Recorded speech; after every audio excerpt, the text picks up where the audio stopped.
mantenerse locales, les gusta mantener su sangre como es, su apariencia.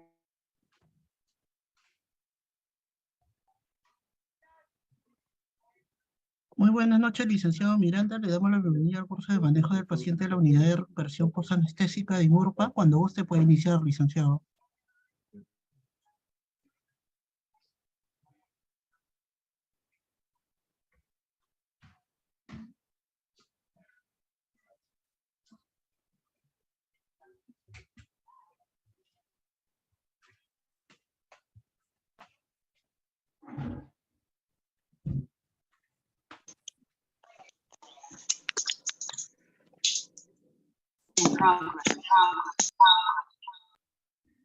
Muy buenas noches, estimados participantes. Es un gusto saludarlos a través de esta plataforma virtual.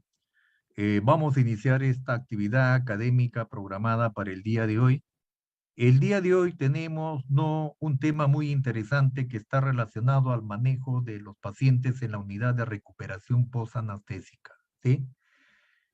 Probablemente muchos de ustedes no han tenido la oportunidad de manejar a estos pacientes que han sido intervenidos, ¿no?, en el centro quirúrgico, y muchos de ellos posiblemente han sido sometidos a anestesia general, ¿sí? Acuérdense que cuando son sometidos, ¿no?, a este tipo de intervenciones quirúrgicas, necesariamente a estos pacientes tenemos que generarles una sedación profunda, ¿sí?, para tratar de mitigar el dolor, ¿sí? Entonces, necesariamente, estos pacientes tienen un riesgo potencial después que egresan del centro quirúrgico. Por eso que en esta oportunidad vamos a brindarles algunos alcances sobre el manejo básico elemental de estos pacientes que egresan del centro quirúrgico y las intervenciones que se deben realizar, no en la unidad de recuperación postanestésica, ¿ah? Lo que sí les voy a agradecer de una manera muy especial a lo largo de la exposición, ustedes pueden formular sus interrogantes a través del chat, pueden formular las interrogantes y también pueden formular a través del audio. Pueden activar el audio, formulan sus interrogantes e inmediatamente les voy a agradecer que lo coloquen en el modo silencio. Eso con el único propósito de no interferir la comunicación, ¿sí? Eso sí les voy a agradecer, por favor, para no tener ningún tipo de dificultad en esta transmisión, ¿no?, de este evento que vamos a desarrollar. Muy bien, con esas recomendaciones, ahora sí vamos a empezar el desarrollo de esta actividad. Bueno, como es de costumbre, en cada actividad que realizamos siempre debemos no agradecer a nuestro Hacedor por la vida y por la salud, ¿sí? Bueno, estamos atravesando por una situación de una crisis sanitaria. Lamentablemente estamos en una cuarta ola y esta cuarta ola, lógicamente que nos va a generar, ¿no? Nos está generando un problema sanitario. Por eso que tenemos que continuar con las medidas de bioseguridad. Lamentablemente, nuestra población en estos últimos meses ha habido un resquebrajamiento de las medidas de bioseguridad. Ya no se respeta el aislamiento social, ya no realizan el lavado de manos, no, ya no utilizan la mascarilla de una manera adecuada. Y por eso que el número de casos se ha incrementado. Y ustedes saben que a medida que se propaga el virus, lógicamente que este virus tiende a mutar. Cuando realiza la mutación, cambia su estructura genética. Y a veces las vacunas que nos han inoculado posiblemente no reconozcan cómo cambia su estructura genética, nuestros anticuerpos, no detectan al virus y el virus ingresa, ¿no? Y por eso que nosotros nos podemos contagiar. Por eso que hay que tener bastante cuidado. En estas semanas hemos visto cómo se han incrementado el número de casos y esperemos de que no se siga propagando. Ahorita estamos en una etapa de propagación del virus alarmante, ¿no? Y sabemos que se generan casos leves, Algunos están progresando a casos moderados que se pueden complicar. Por eso que hay que seguir manteniendo las medidas de bioseguridad. Muy bien, con estas recomendaciones, ahora sí vamos a empezar esta actividad. Muy bien, ¿cuáles son las bases del cuidado de enfermería en la unidad de recuperación postanestésica? Conocemos como resultado de la anestesia y de la cirugía, los pacientes en este periodo postquirúrgico inmediato están sujetos a diversas alteraciones fisiológicas. Por lo tanto, estos pacientes, por este riesgo potencial, deben ingresar a un estado preoperatorio y lograr el nivel funcional más adecuado, del cual son capaces de desarrollarlo o de ejecutarlo en el periodo postoperatorio. ¿Sí? Acuérdate que el postoperatorio, sobre todo el postoperatorio inmediato, no es una de las actividades trascendentales que hace el personal de enfermería. ¿Sí? Sobre todo en las 6 primeras horas. Las 6 primeras horas son críticas. Por eso que necesariamente tenemos que hacer un adecuado monitoreo de nuestro paciente. ¿Sí? Hace poco hemos visto en los canales de televisión, ¿no? Una mujer que fue inducido a una anestesia. No sabemos si fue una anestesia local, no sabemos si fue una anestesia regional o fue una anestesia general. Lo único que sabemos que esa persona se encuentra en estado de coma. Un coma prolongado, ¿sí? Lastimosamente, ustedes observan que tenemos diferentes tipos de anestésicos generales, ¿sí? Y a veces cuando el organismo no es capaz de metabolizar, ¿no?, los componentes de los anestésicos, porque acuérdate que necesariamente a veces se requieren unas enzimas para que puedan metabolizar estos fármacos. A veces si no se logra metabolizar, no se puede revertir los efectos de estos anestésicos generales. Por eso que a veces se recomienda hacer pruebas, ¿sí?, para poder determinar el grado de sensibilidad de los pacientes. A veces ya hemos visto, no solamente es un caso, sino ya hemos visto varios casos donde los pacientes que son sometidos a anestesia general, lamentablemente no revierte, no, ese estado de sedación prolongada.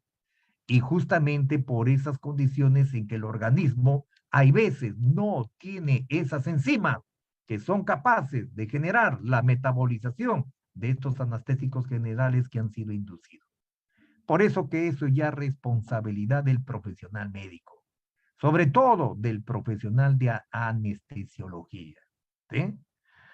Bueno, les comento que en otros países, no, ya el personal de enfermería, no, ya está asumiendo, no, la conducción de estos procesos, no, de administrar anestesia en la cirugía. En realidad es un campo, ¿no?, que se le brinda al personal de enfermería, pero necesariamente tiene que estar adecuadamente entrenado, adecuadamente capacitado para poder ejercer este tipo de intervención, ¿sí? Entonces, cuando nosotros valoramos a estos pacientes, necesariamente tenemos que valorar desde ese punto de vista, tenemos que valorar varias dimensiones. Porque muchos de ellos, a veces lamentablemente tenemos que determinarlos con precisión qué alteraciones está presentando mi paciente y cuáles son los riesgos potenciales de complicación, ¿sí? Muy bien. Con esa referencia, lógicamente que nosotros establecemos los objetivos en estas unidades de recuperación postanestésica. ¿Cuáles son los objetivos? Uno de los objetivos es dirigir los cuidados de enfermería a restablecer el equilibrio fisiológico aliviar el dolor y prevenir las complicaciones en el periodo postoperatorio. Desde el momento en el que el paciente abandona el quirófano, ¿sí? Ahora nosotros nos preguntamos, ¿no? Para restablecer este equilibrio fisiológico, acuérdate que cuando el paciente ha sido sometido a una anestesia general, lógicamente que se han bloqueado algunos receptores, ¿sí? Acuérdese que nosotros tenemos, ¿no?, nuestro encéfalo, tenemos nuestro tronco encefálico, tenemos la médula espinal, tenemos unos neurotransmisores, tenemos unas neuronas aferentes, unas neuronas eferentes, no, tenemos unos receptores que lógicamente que para que estos pacientes sean sometidos a una intervención quirúrgica prolongada donde requieren anestesia general, necesariamente se realiza un bloqueo, ¿sí? Un bloqueo de todas estas estructuras nerviosas. Ustedes saben que tenemos diferentes tipos de neurotransmisores. Tenemos el famoso neurotransmisor que es la acetilcolina, tenemos el neurotransmisor que es la dopamina, tenemos el neurotransmisor que es el glutamato, no tenemos el neurotransmisor que es la serotonina, la histamina, la noradrenalina, la adrenalina, entre otros neurotransmisores, ¿sí?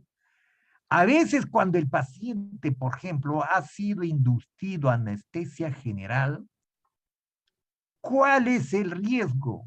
Lógicamente que me puede generar, no, por un bloqueo transitorio, temporal de algunos neurotransmisores, como es la noradrenalina, me puede generar vasodilatación periférico. Y eso me puede inducir a una hipotensión arterial sostenida. Por eso que necesariamente tengo que valorar el estado hemodinámico de mi paciente. Porque a veces, ¿qué tenemos? Puede ser que se pueda generar una vasodilatación, me disminuya la resistencia vascular sistémica y me induce la hipotensión. Y la hipotensión es un riesgo para el paciente posoperado. Por eso que necesariamente tengo que observar ese indicador, ¿sí?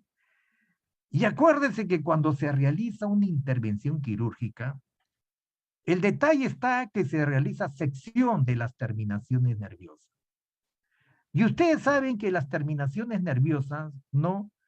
Todos los receptores cutáneos, ¿dónde se encuentran? Los receptores cutáneos se encuentran en la segunda capa de la piel, en la dermis. Entonces, cuando se hace incisión, ¿no? Se hace incisión, se hace un corte para hacer, ¿no?, la cirugía. Lógicamente, cuando ya el paciente despierta, recobra sus facultades mentales, recobra su sensibilidad, ¿no?, la respuesta motora, la respuesta sensitiva, lógicamente que el paciente va a expresar dolor. Y por eso que es importante bloquear el dolor. Por eso que ustedes tienen que valorar la intensidad del dolor. Ustedes saben que este dolor, lógicamente que se ha generado, ¿no? Se ha generado por la propia cirugía, por la sección de las terminaciones nerviosas. Entonces me va a generar un dolor. Y ustedes tienen que clasificar un dolor. El dolor puede ser leve, puede ser moderado, puede ser intenso, puede ser muy intenso. Entonces, necesariamente, a través de unas escalas de valoración del dolor, tengo que cuantificar la intensidad del dolor. Y por eso que es importante observar la escalera analgésica del control del dolor. ¿Sí? Acuérdense que cuando es la primera experiencia quirúrgica en el paciente, entonces el paciente a veces no va a tener su primera experiencia quirúrgica y va a ser su primera experiencia dolorosa. Hay pacientes que lamentablemente su primera experiencia es muy intensa, ¿no? Por eso que hay que preparar también al paciente, explicarle en qué consiste la intervención quirúrgica y qué es lo que va a suceder después de la intervención quirúrgica. Porque ustedes saben de que a veces pues, hay pacientes que lamentablemente pues, no somatizan el dolor. Entonces, ¿qué sucede? A veces tenemos que utilizar, ¿no?, analgésicos potentes para controlar el dolor. Y eso no es bueno, porque a veces tenemos que utilizar opioides y no es bueno utilizar opioides. Solamente se utiliza cuando es necesario. Por eso que frecuentemente utilizamos AINES, antiinflamatorios no esteroideos, como primer peldaño de la escalera analgésica del dolor. Entonces tenemos que observar que el paciente se tiene que adaptar y tenemos que explicarle que progresivamente va a disminuir el dolor para que él no lo pueda focalizar. ¿Sí? Entonces, lo más interesante es tratar de prevenir las complicaciones en el periodo postoperatorio, ¿no? Para que este paciente por lo menos realice un adecuado postoperatorio inmediato. Por eso que es importante las 6 primeras horas, ¿sí? También nos indican que se debe resolver rápidamente las complicaciones frecuentes y esperadas en el periodo postanestésico inmediato, ¿no? Aplicando los principios de la anestesiología, la reanimación y la medicina crítica. ¿Sí? ¿Tu paciente tiene el riesgo potencial de complicación? Sí. ¿El paciente puede tener depresión del centro respiratorio? Sí. ¿Te puede hacer parada respiratoria? Sí. ¿Te puede hacer parada cardíaca? Sí. O sea, sí existe el riesgo potencial. Sobre todo en cirugías prolongadas. ¿Sí? En cirugías prolongadas. Entonces, por ejemplo, en cirugías, en los pacientes con pacientes sometidos a neurocirugía, los pacientes neurocríticos, esos pacientes son pacientes que tienen alto riesgo. Entonces, en algunas situaciones, ese paciente debe pasar no a la unidad de cuidados intensivos para un postoperatorio, ¿sí? ¿Por qué? Porque ahí tenemos más recursos para poder vigilar al paciente. Y acuérdate que tu paciente tiene que estar monitorizado, ¿sí? Entonces, depende mucho del tipo de cirugía.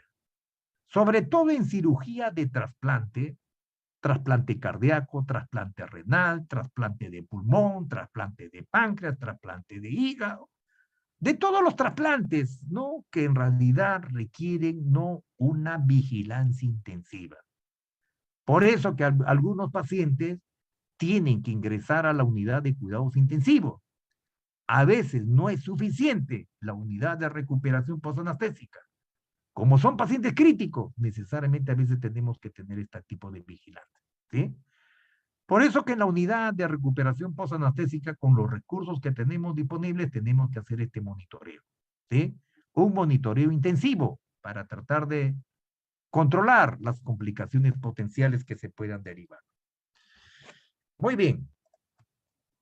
Ahora, esta unidad de recuperación postanestésica, la ubicación es junto a los quirófanos, de tal manera que debe permitir, ¿no?, al personal de médicos anestesiólogos y a los cirujanos estar cerca al paciente en caso de que sea necesario llevarlo nuevamente al centro quirúrgico.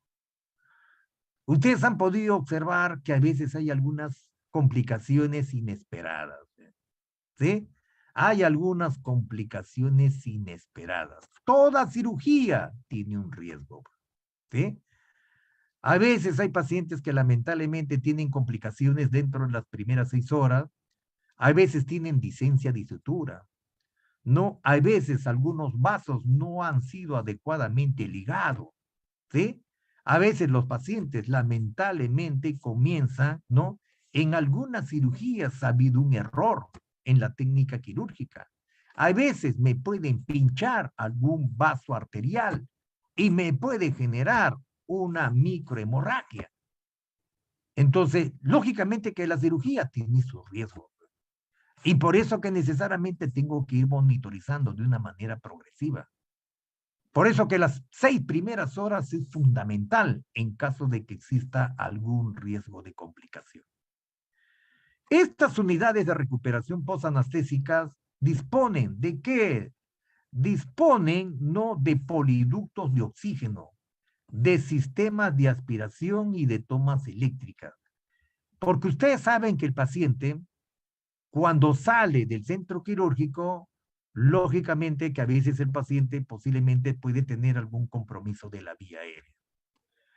Acuérdate que la anestesia general me puede bloquear los reflejos, me bloquea el reflejo tussígeno, me bloquea el reflejo de deglución. A veces el paciente, no, para recuperar estos reflejos van a pasar algún espacio de tiempo, ¿sí? Entonces, necesariamente esa recuperación progresiva de los reflejos, yo lo tengo que ir evaluando, ¿sí? Y si el paciente no tiene la capacidad de expectorar, lógicamente que tengo que ayudarlo a la eliminación de secreción. También se disponen de monitores multiparámetros para el control continuo de la frecuencia cardíaca. Acuérdense que ustedes tienen que tener la capacidad de poder identificar los diferentes tipos de arritmias. Las arritmias supraventriculares y las arritmias ventriculares, ¿sí? Yo tengo que determinar, por ejemplo, dentro de las arritmias supraventriculares, tengo que determinar la taquicardia sinusal. Tengo que determinar la taquicardia paroxística supraventricular. Tengo que determinar el flúter auricular. Tengo que determinar la fibrilación ventricular, la fibrilación auricular. Tengo que determinar los bloqueos aurículos ventriculares de primer grado, segundo grado, tercer grado. Necesariamente, en estos pacientes tienes que observar las tendencias, ¿sí? A veces tu paciente puede ser taquicardia sostenida, ¿sí? O tu paciente puede ser bradicardia sostenida. Acuérdate que tu corazón tiene su propia automaticidad y puede haber una alteración del ritmo cardíaco. Las arritmias que ustedes lo deben identificar, las arritmias letales, como es la fibrilación ventricular y la taquicardia ventricular sin pulso, también lo tienes que identificar. Por eso que ese monitor multiparámetros te brinda esa información de cómo está el ritmo cardíaco. Porque algunas arritmias, como son las arritmias ventriculares, te pueden conllevar a la muerte. Por eso que en el caso de que el paciente te genere una parada cardíaca por alteración del ritmo, tú tienes a disposición un monitor desfibrilador, ¿sí? Un monitor desfibrilador. Pero antes que el paciente ingrese a paro cardíaco, tú tienes que prevenir.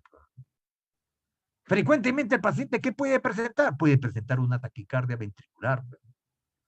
Esa taquicardia ventricular tú lo tienes que revertir tempranamente, porque esa taquicardia se puede convertir en una taquicardia inestable y después se puede convertir en una taquicardia ventricular de impulso y lo conlleva a un tipo de paro, ¿sí? Muy bien. También es importante que evalúes la frecuencia respiratoria. Acuérdate que la frecuencia respiratoria, tu paciente puede hiperventilar o tu paciente puede hipoventilar, ¿sí? Entonces, muy importante que tú me valores el patrón respiratorio, ¿sí? Que me valores el patrón respiratorio. Me tienes que determinar si es un patrón respiratorio eficaz o es un patrón respiratorio ineficaz. Por eso que un indicador para valorar El patrón respiratorio es la frecuencia respiratoria. Me valoras la frecuencia, el ritmo, la amplitud, la simetría, la intensidad, el pasaje del murmullo vesicular. Me tienes que determinar si el paciente, su patrón, es adecuado o es inadecuado. A veces en los pacientes neurocríticos, pacientes posoperados de una craniotomía descompresiva, en los pacientes, por ejemplo, ¿no?, que han ingresado con una lesión cerebral por una hemorragia intracraneal, esos pacientes son pacientes de alto riesgo, ¿verdad? A veces esa lesión craneal ha comprometido el tronco encefálico, ¿no? Ha comprometido el centro respiratorio. Por eso que ustedes me tienen que identificar ese patrón respiratorio. Tu paciente me puede presentar la famosa respiración de Cheyne-Stokes, ¿no? Me puede presentar una respiración atáxica. Me puede presentar una respiración de Kussmaul. Me puede presentar una respiración de Biot.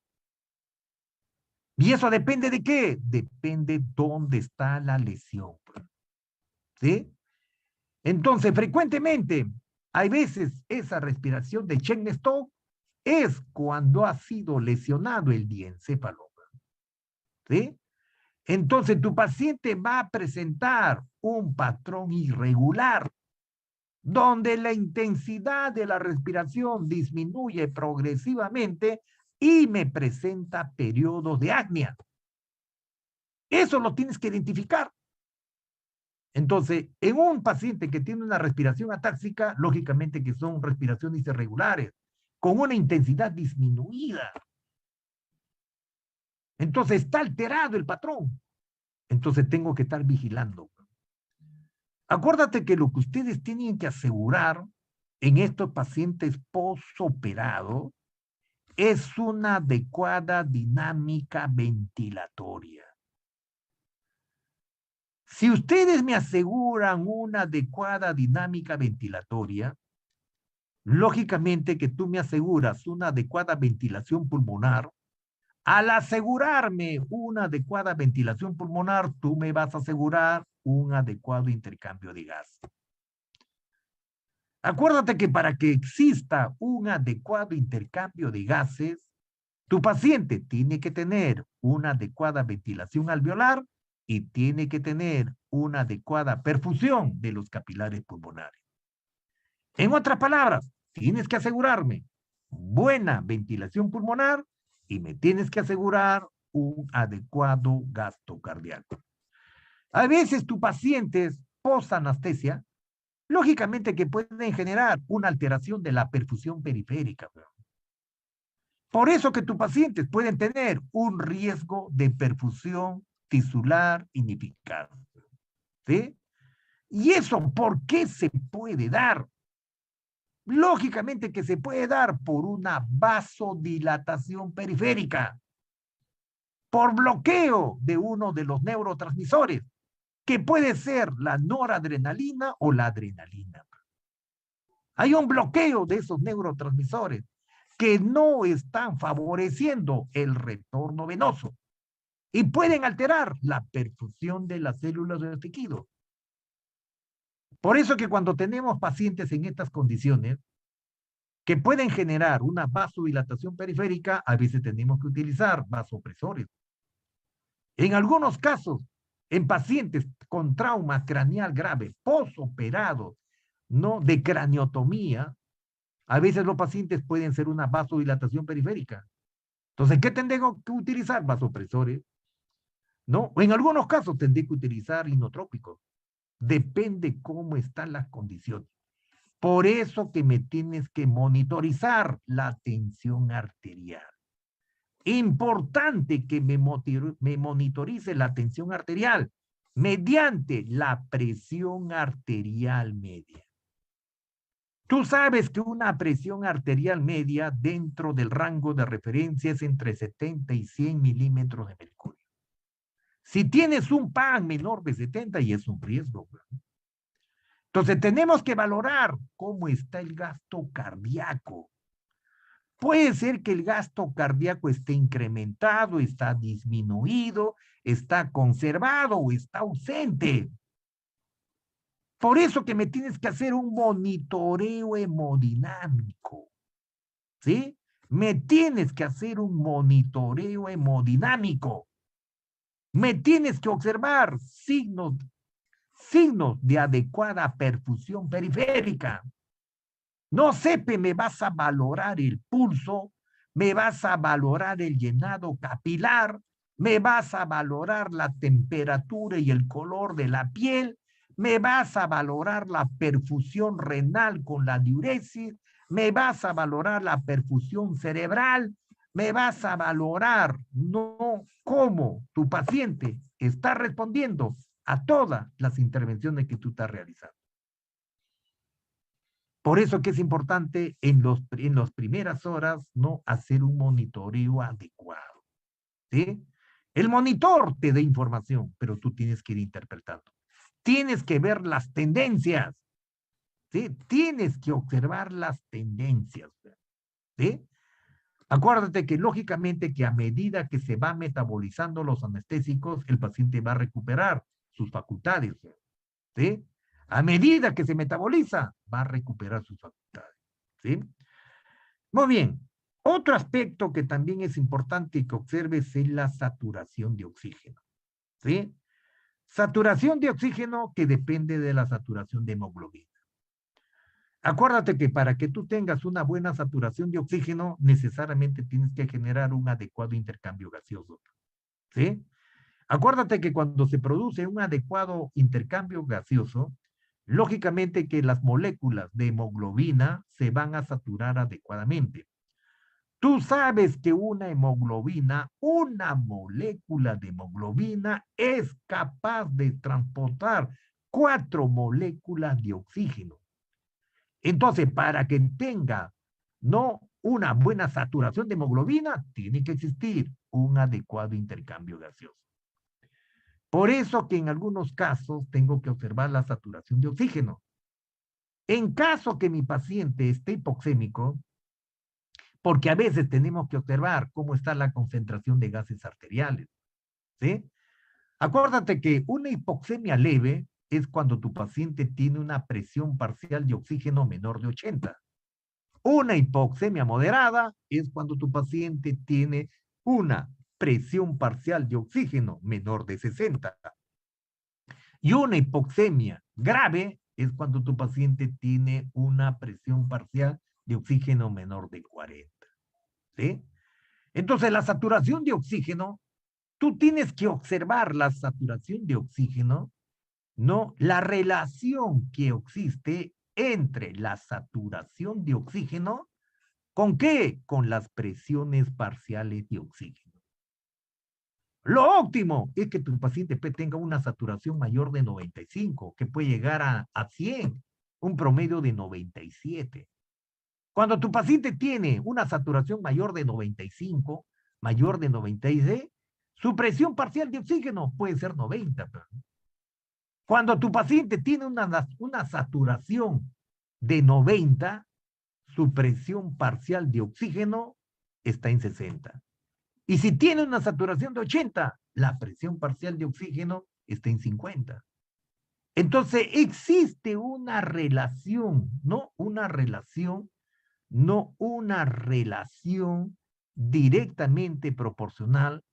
Baja la saturación, baja la presión parcial de oxígeno. ¿Sí? Entonces, baja la saturación, desciende las presiones parciales de oxígeno. ¿Y eso qué te indica? Te indica que tu paciente está hipoxémico. Entonces, tengo que determinar por qué está hipoxémico. No tiene adecuada ventilación pulmonar, no tiene adecuado intercambio de gases, o el paciente tiene un problema con el transporte de oxígeno. Por eso que si tú ves que tu paciente está pálido, agitado, respira rápido, algo está pasando. ¿Qué está pasando? Algo está pasando. Primero verificas, tiene buena ventilación pulmonar, tiene buen intercambio de gases, tiene buen transporte de gases, verificas. porque necesariamente tenemos que corregir. Acuérdate que nosotros lo que tenemos que favorecer es el metabolismo aerobio. Cuando estamos hablando de metabolismo aerobio, estamos hablando de un proceso normal, donde la célula utiliza oxígeno y glucosa para generar ATP. ¿Cuántos ATP son necesarios para tu metabolismo celular? 36 ATP. Entonces, ¿qué es lo que requiero? Requiero que se genere un adecuado intercambio gaseoso. Se requiere que las células y los tejidos tengan una adecuada oxigenación. Y para que tengan una adecuada oxigenación, tienen que tener una adecuada perfusión. ¿Y de qué depende una adecuada perfusión? Depende de un adecuado gasto cardíaco. Por eso que tu paciente tienes que estar valorando su gasto cardíaco. ¿Y cómo determinas el gasto cardíaco? Multiplicando la frecuencia cardíaca por el volumen sistólico, volumen de eyección. ¿Y de qué depende tu volumen sistólico? Depende de una adecuada precarga, depende de una adecuada contractibilidad, depende de una adecuada postcarga y depende de una adecuada frecuencia cardíaca. Por eso que es importante que monitorices todo este tipo de eventos, ¿verdad? Porque ¿cuál es el riesgo potencial en la unidad de recuperación postanestésica? ¿Cuál es el riesgo potencial? El shock. ¿Qué tipo de shock? El shock hipovolémico. A veces tu paciente puede ingresar al shock hipovolémico por una disencia de sutura. Tu paciente puede ser un shock neurogénico, ¿no? Por la intervención quirúrgica, por el dolor. Te puede generar shock neurogénico o te puede generar shock cardiogénico. Entonces, esos son los riesgos que tenemos que observar. Por eso es que es importante que monitorice, ¿sí? También otra de las recomendaciones es que tengas un carro, un coche de paro completo. En caso que tu paciente realice una parada cardiorrespiratoria, tienes que saber utilizar el desfibrilador, ¿sí? En la unidad de recuperación postanestésica tienes un monitor desfibrilador, ¿sí? En ese monitor multiparámetros, tú puedes identificar una arritmia, como es la fibrilación ventricular. ¿Y cómo reviertes esa arritmia letal, que es la fibrilación ventricular? Utilizando el monitor desfibrilador. Tienes que tener la capacidad de desfibrilar a tu paciente. Acuérdate que una desfibrilación muy tardía, lamentablemente, pues no, ¿qué hace? Si tú desfibrilas en forma tardía, las posibilidades de sobrevida de un paciente disminuyen. Acuérdate que esa fibrilación ventricular es un trastorno del ritmo. Es un trastorno del ritmo que se puede presentar y se presenta y tienes que revertirlo. Por eso que si trabajas en la unidad de recuperación postanestésica, tienes que identificar este tipo de retales. Los 4 tipos de paro. 2 que son reversibles con descarga y 2 que no son reversibles con descarga. Los que son reversibles con descarga es la fibrilación ventricular y la taquicardia ventricular sin pulso. Y los que no son reversibles con descarga es la sistolia y la actividad eléctrica sin pulso. Tú sabes que la actividad eléctrica sin pulso, lógicamente que es condicionado por diferentes factores, ¿sí? Por eso que yo tengo que aproximarme cuáles son esos factores que puedan generar actividad eléctrica sin pulso, ¿sí? Necesariamente tengo que identificar cuál es el factor que desencadenó ese tipo de paro. Inmediatamente darle solución. Acuérdate que tu paciente puede ser pues, un desequilibrio hidroelectrolítico, ¿sí? Puede ser un desequilibrio hidroelectrolítico. Puede haber una alteración del potasio, puede haber una alteración del sodio, puede generar una hipocalemia, una hipercalemia, o una hiponatremia, o una hipernatremia. Tenemos que observar eso, porque a veces el paciente puede presentar.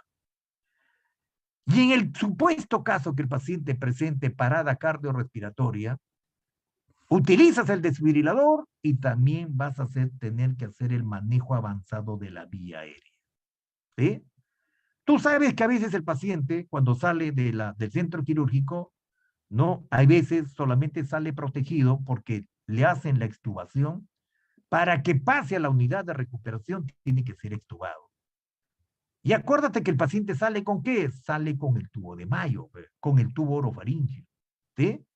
Ese tubito, lógicamente que el paciente lo va a ir eliminando progresivamente hasta que recupere sus facultades. ¿Sí?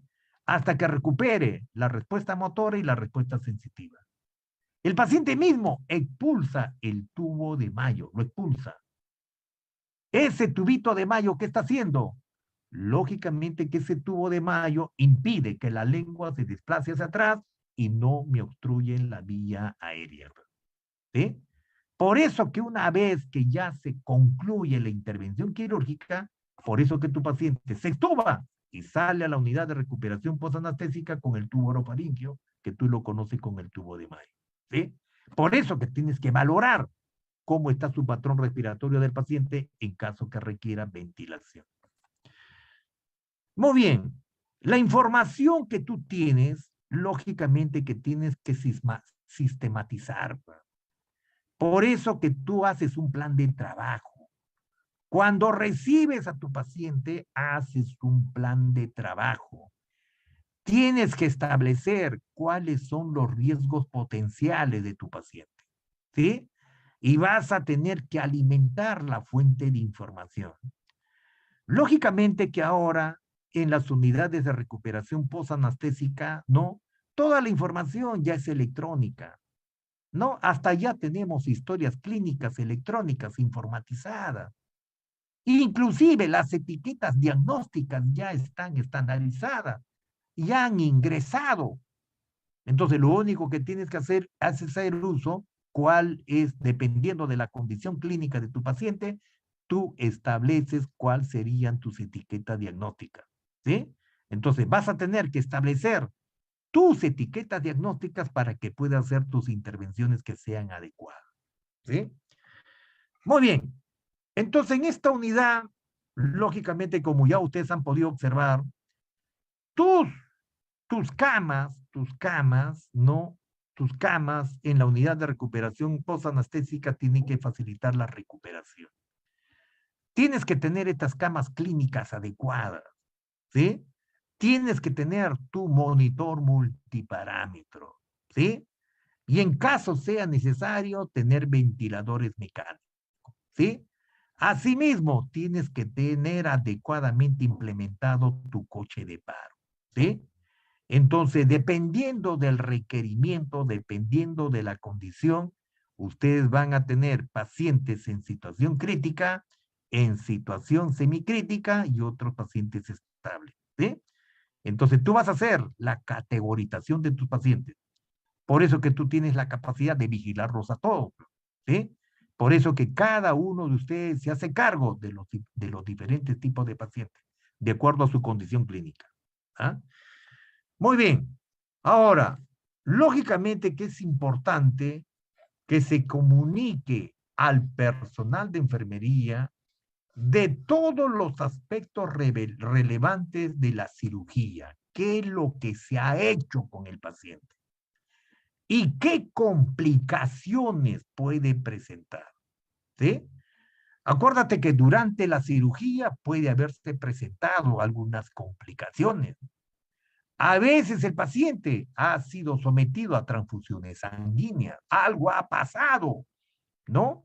Entonces tengo que comunicar todo lo que ha sucedido en el centro quirúrgico.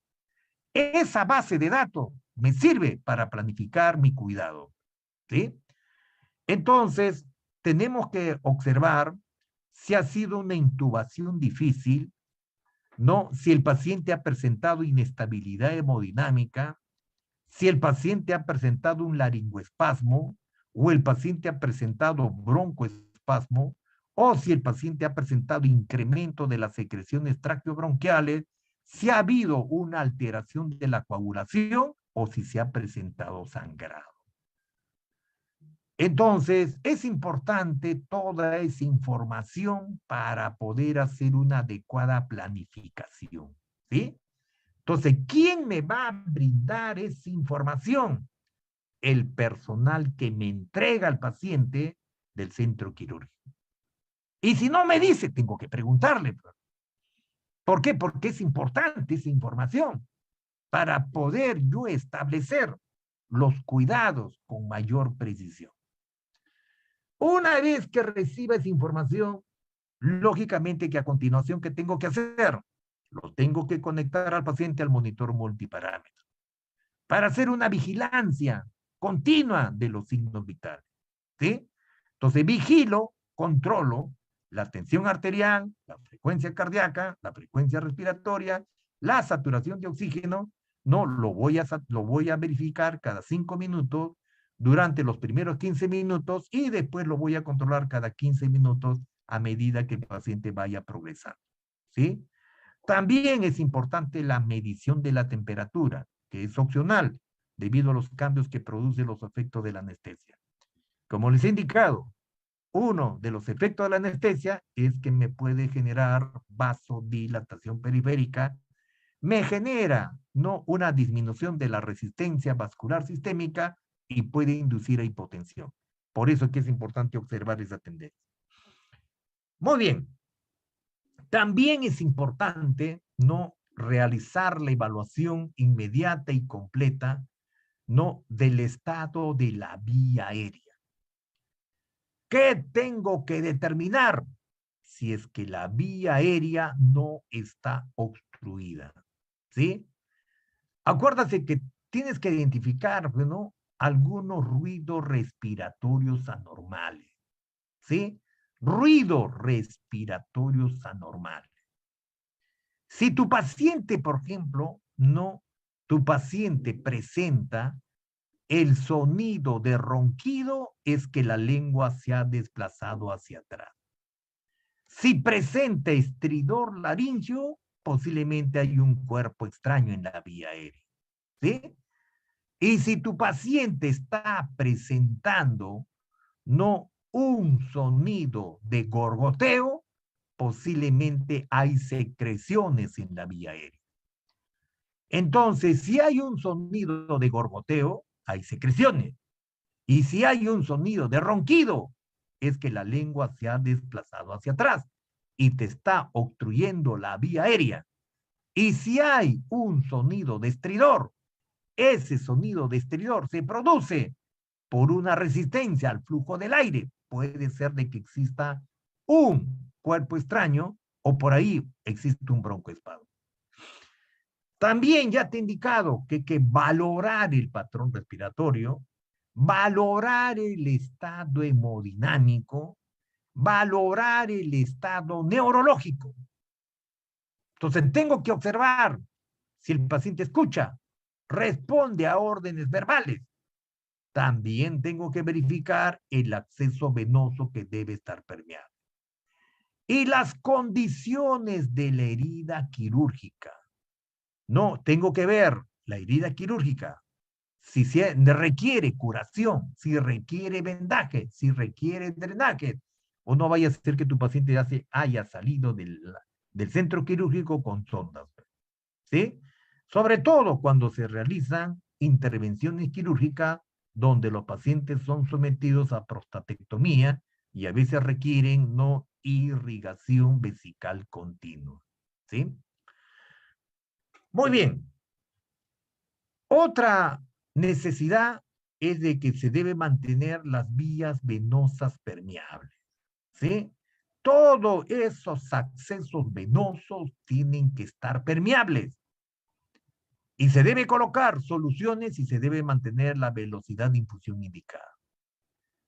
Ustedes saben que a veces los pacientes no han tenido, ¿no? Durante el acto operatorio, posiblemente ha habido pérdidas insensibles, ¿sí? Y esas pérdidas insensibles tienen que ser, esas pérdidas tienen que ser repuestas. Por eso que se hace un cálculo de las pérdidas insensibles y se hace la reposición. Por eso que algunos pacientes salen con sus accesos venosos y salen con infusiones. Entonces, ¿qué tengo que hacer? Controlar ese tipo de infusiones, ¿sí? Muy bien. También se va a realizar el aporte de oxígeno a través de cánulas nasales y o máscaras cuando se requiera. Por eso que es importante determinar el nivel de oxigenación. Es importante calcular la necesidad oxigenatoria, ¿sí? La necesidad oxigenatoria, ¿sí? Ahora, lógicamente, ¿no? Cuando sea necesario, porque ustedes tienen que determinar, pues, si es que el paciente, ¿no? ¿Cuál es su necesidad oxigenatoria? ¿Sí? Entonces, ahora ustedes me dicen, ¿cómo puedo calcular la necesidad oxigenatoria en mi paciente? ¿Sí? ¿Cómo puedo calcular y cómo puedo satisfacer esa necesidad de oxigenación? Ustedes saben que en esta pandemia del COVID-19 hemos utilizado bastante la famosa relación PAFI, ¿no? La famosa relación PAFI. Ustedes saben que constantemente no vamos a estar tomando gases arteriales, ¿sí? A veces, ¿no? Cuando es necesario se toman gases arteriales para ver el nivel de ¿qué? El nivel de oxigenación, ¿sí? Entonces, tú puedes hacer el monitoreo con la saturación de oxígeno. Pero, ¿qué es lo que tenemos que hacer? Tenemos que determinar la necesidad de oxigenación, ¿sí? Entonces, cuando no tengo gases arteriales, lógicamente que para poder hacer la reposición de gases, para poder hacer la reposición de oxígeno, en caso sea necesario, tengo que calcular. Lógicamente que lo adecuado, lo idóneo sería con gases arteriales. Pero si no tengo gases arteriales, en esos momentos solamente tengo la saturación de oxígeno, bueno, tengo que calcular más o menos cuál es la necesidad de oxigenación. ¿Cómo podrías manejar esta necesidad de oxigenación en tus pacientes que están en la unidad de recuperación? Bueno, vamos a tratar de darte alguna información que te pueda ayudar. ¿Ah? Acuérdate que en esta pandemia del COVID-19 hemos, ¿no? utilizado la famosa relación PAFI. Relación PAFI. Relación PAFI. Y esta relación PAFI no es otra cosa que la relación que existe entre la presión parcial de oxígeno y el FiO2, ¿sí? Entonces, cuando se toma gases arteriales, lógicamente que tu presión parcial de oxígeno en gases arteriales, lógicamente que es entre 80 y 100 milímetros de mercurio. 100 milímetros de mercurio, ¿sí? Muy bien. Nosotros decimos que es una hipoxemia leve cuando es menor de 80, hipoxemia moderada cuando es menor de 60, hipoxemia grave cuando la presión parcial de oxígeno es menor de 40. ¿Sí? Muy bien. Ahora, lógicamente, si tú tienes una saturación de oxígeno, vamos a suponer que tienes una saturación de oxígeno mayor de 95%. ¿Cuánto es? ¿No? ¿Cuánto es tu presión parcial de oxígeno? Bueno, tu presión parcial de oxígeno, ¿cuánto será? una saturación de 95, más o menos tu presión parcial de oxígeno podrá llegar a ¿cuánto? A 90. ¿Cuánto? A 90 milímetros de mercurio. 90 milímetros de mercurio. ¿Sí? Cuando tienes una saturación de 99 o 100%, una saturación de 99 o 100%, ya te voy a poner 100%. Tu presión parcial de oxígeno puede llegar a 100. Pues. Tu presión puede llegar a 100. ¿100 qué? Milímetros de mercurio. ¿Sí? Ahora, si tu saturación de oxígeno disminuye, ¿a cuánto? Si tu saturación disminuye a 90%, tu presión parcial de oxígeno, ¿cuánto será? Más o menos será ¿cuánto? 60%, 60 milímetros. 60 milímetros de mercurio. ¿Sí? Entonces, cuando tienes una saturación de 100 o mayor de 100, una presión parcial de 100 milímetros de mercurio.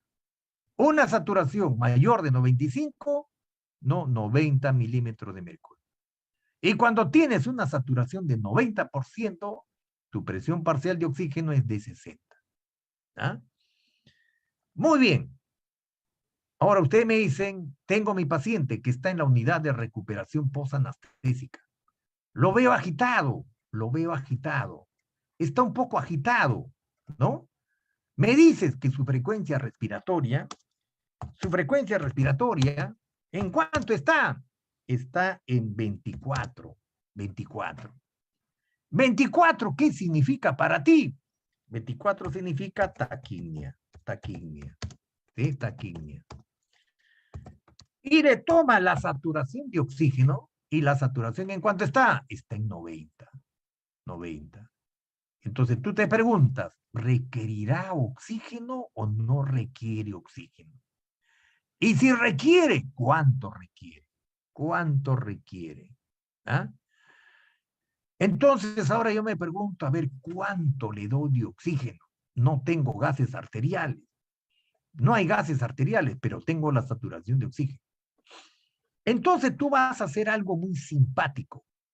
¿Qué vas a hacer? Vas a hacer lo siguiente. Vas a calcular la relación PAFI. ¿Cómo calculas?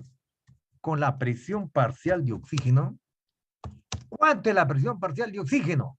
En condiciones óptimas es 100. ¿100 qué? 100 milímetros de mercurio. ¿Cuánto es tu FiO2? Tu FiO2, ¿cuánto es?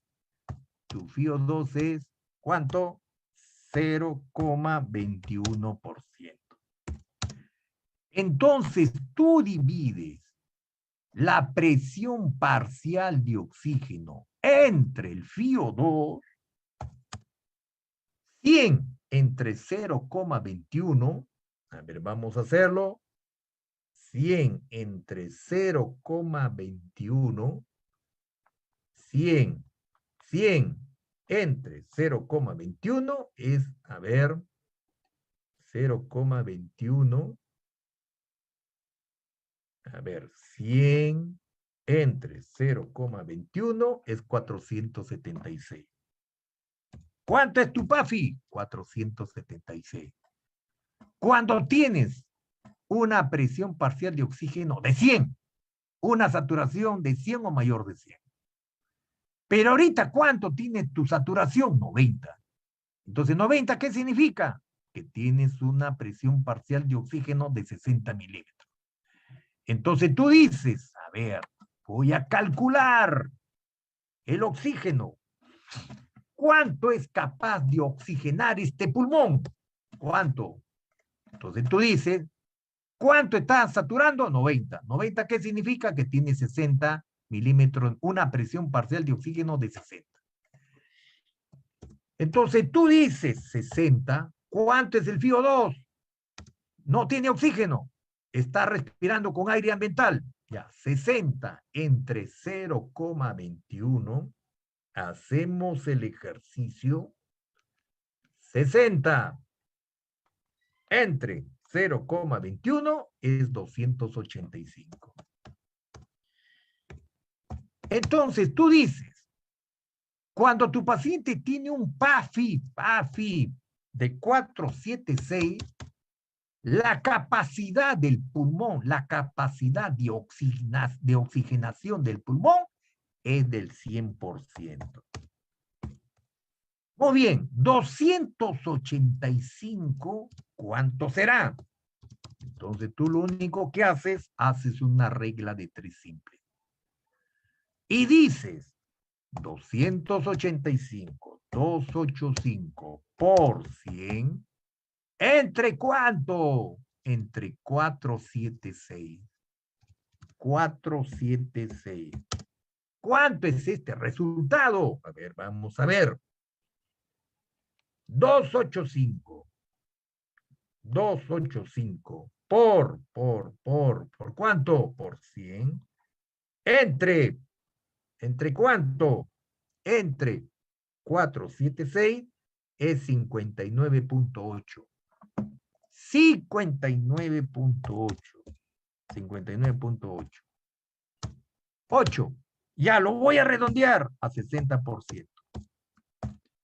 Entonces, este pulmón,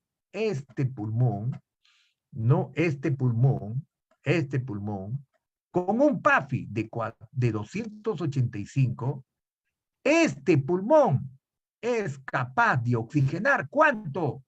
Es capaz de oxigenar, ¿cuánto? 60%. 60%. 60%. Entonces, como es capaz de oxigenar 60%, entonces, lógicamente, ¿cuánto es el déficit? ¿Cuánto es el déficit? Lógicamente que el déficit, ¿cuánto sería? El déficit sería 40%. 40%. Entonces, ustedes indican, a ver, ¿cómo hago? Quiero darle oxígeno a este paciente postoperatorio. Entonces, tú dices, cuando tiene buena saturación, tiene un PAFI de 476, de 100%. Tiene un PAFI de 285, solamente tiene capacidad de oxigenar 60%. ¿Cuánto le hace falta? Le hace falta 40%. Entonces, hay que ayudar al pulmón. Entonces, ¿tú qué haces? Utilizas cánula binasal. Con un flujo de 1 litro por cánula binasal te da 24%. A un flujo de 2 litros, te da 28%. A un flujo de 3 litros, te da 32%. Y a un flujo de 4 litros, te da 36%. Y a un flujo de 5 litros, te da ¿cuánto? 40%. Entonces, ¿cuánto le vas a dar a este mortal? Este paciente, ¿qué requiere? Requiere un flujo de oxígeno con cánula binasal a un flujo de 5 que te da 40%. Entonces, si este paciente requiere ese tipo de oxigenación, tienes que darle. Pero a su vez, me tienes que explicar por qué está taquineico. ¿Qué está generando la taquimia? Porque tampoco no me vas a dar por dar, pues tienes que explicarme por qué es la taquimia. ¿Qué está pasando con este paciente? ¿Por qué tiene esta taquimia? Se supone que este paciente, para ser intervenido quirúrgicamente, ha pasado por un riesgo. ¿Qué riesgo? Riesgo cardiológico. Ha pasado por un riesgo, ¿no? Le han hecho un descarte de un riesgo cardiológico. Ha pasado por un descarte, ¿no? No tiene problema pulmonar. No hay. Sus pulmones limpios. Ha ingresado a sala con los pulmones limpios. Entonces, ¿qué me explica la taquimia? ¿Por qué la taquimia? Ustedes valoran y dicen, el paciente lógicamente, el patrón respiratorio, solamente el paciente tiene incremento de la frecuencia respiratoria, está con taquimia, ¿sí? Pero el paciente no tiene el murmullo vesicular, pasa bien en ambos campos pulmonares. No hay ruidos respiratorios anormales, no hay crépitos, no hay subcrépitos, no hay broncoespasmo, no hay sibilantes, no hay. Entonces, ¿pero por qué respira rápido? ¿Por qué está con una frecuencia de 24? Entonces tú te pones a pensar, dices, tiene buena ventilación pulmonar, tiene buen intercambio de gases. A ver, tómenle una hemoglobina. Tienes que ver cómo está la hemoglobina. Si ves que la hemoglobina está descendida, una hemoglobina, porque puede suceder que tu paciente post-quirúrgico, puede ser que la hemoglobina haya descendido. ¿Sí? Puede ser que haya... ¿Con cuánto ingresó de hemoglobina? Con 12. ¿Cuánto tiene? 8. Entonces tiene 4 puntos menos. Algo ha pasado en el acto quirúrgico. Algo ha pasado. ¿Sí? Ahora, si tu paciente está taquineco, lógicamente que tienes que observar por qué respira rápido. Y acuérdate que cuando tu paciente, cuando tiene pérdida, no sanguínea, hay veces que sucede en el acto operatorio.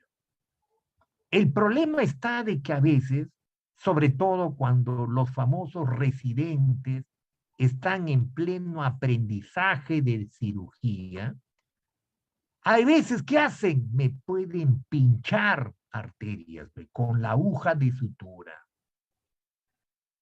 Y cuando me pinchan la arteria, lógicamente comienza a sangrar, comienza a generar una microcirugía. Por eso, por favor, en un paciente posoperado inmediato, dentro de las 6 primeras horas, si se hace taquimia, no vayas a pensar que es por un cuadro neumónico. Es poco probable que el paciente, una neumonía, se instale tan rápido. Poco probable. Tu paciente puede ser una neumonía, pero después, ¿no? Después, el problema que hace la neumonía es cuando el paciente no expectora, cuando el paciente encapsula las secreciones, cuando no tiene capacidad de poder eliminar las secreciones bronquiales, está abolido o está disminuido el reflejo de oxígeno. Tú sabes que a través del reflejo de tos se eliminan las secreciones bronquiales. Y cuando no se eliminan, el paciente no lo puede eliminar. El problema es que las secreciones se encapsulan. Y al encapsularse las secreciones, ¿qué generan? Pueden generar un foco neumónico. Por eso que tenemos algunos pacientes, lamentablemente, que pueden hacer un posoperatorio prolongado. Pero tienes que manejar el posoperatorio inmediato, lo tienes que manejar bien. Porque las complicaciones se pueden devenir del posoperatorio inmediato. Entonces, por eso que tú a futuro tienes que movilizar las secreciones. Tienes que evitar que el paciente te complique. Pero en las primeras horas, si tu paciente presenta taquimia, tienes que pensar no en una descompensación hemodinámica. Puede ser una disencia de sutura o puede ser que se haya pinchado una arteria. Acuérdate que cuando tú comienzas a perder sangre, se activan tus mecanismos de compensación. ¿Cuáles son esos mecanismos de compensación? Tu sistema simpático, tu sistema respiratorio, tu sistema hormonal. Por eso que cuando tú empiezas a perder sangre, no por una disencia de sutura o por un pinchazo a alguna de las arterias, entonces, ¿qué hace? Se activan tus mecanismos de compensación. El sistema simpático, ¿qué hace? No, tu sistema simpático genera una descarga adrenérgica y te genera incremento de la frecuencia cardíaca. Y tu sistema respiratorio se va a activar cuando la presión parcial de oxígeno es menor de 60 milímetros de mercurio. Es menor de 60 milímetros de mercurio. Vale decir que no se está generando una adecuada oxigenación de la sangre. Algo está pasando o se está perdiendo. ¿Qué se está perdiendo? Se está perdiendo el componente. ¿Cuál es el componente? El principal transportador de oxígeno, que es la hemoglobina. Por eso que si te hace taquiña tempranamente, este paciente taquineico, observa que no tenga descompensación hemodinámica. ¿Y cómo te das cuenta que tiene descompensación hemodinámica? ¿Cómo? ¿Cómo te das cuenta? ¿Ah? Valorando el estado hemodinámico. ¿Y cómo valoras el estado hemodinámico? Estado hemodinámico. ¿Cómo lo valoras? Vas a valorar con las siguientes P. ¿Cómo valoras? 1, mediante el pulso. El pulso central y el pulso periférico. ¿Cómo valoras? Mediante la perfusión tisular. Perfusión tisular. ¿Con qué lo valoras esto? Lo valoras con el llenado capilar. Llenado capilar. ¿Con qué valoras? Valoras la piel. ¿Qué valoras en la piel? Valoras el color y la temperatura de la piel. ¿Con qué valoras?